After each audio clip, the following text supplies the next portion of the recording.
ಕಳೆದ ಒಂದು ವಿಡಿಯೋದಲ್ಲಿ ನಾನು ನಿಮಗೆ ಹಾರ್ನ್ ಬಿಲ್ ನ ಲವ್ ಸ್ಟೋರಿ ಬಗ್ಗೆ ಹೇಳಿದ್ದೆ.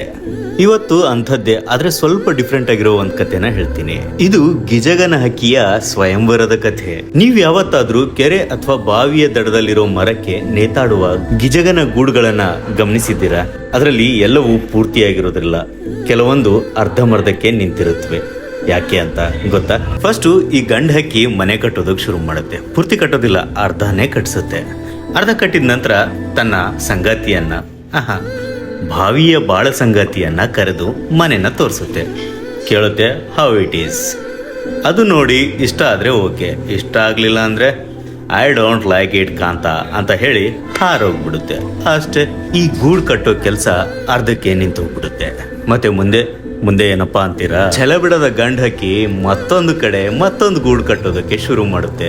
ಆದ್ರೆ ಸಂಗಾತಿಯನ್ನ ಬದಲಾಯಿಸೋದಿಲ್ಲ. ಸೇಮ್ ಮತ್ತದೇ ಅರ್ಧ ಮನೆ ಕಟ್ಟಿದ್ಮೇಲೆ ಸಂಗಾತಿಯನ್ನ ಕರೆದು ತೋರಿಸುತ್ತೆ. ಕೇಳುತ್ತೆ ಪ್ರಶ್ನೆ ಹೌ ಇಟ್ ಈಸ್.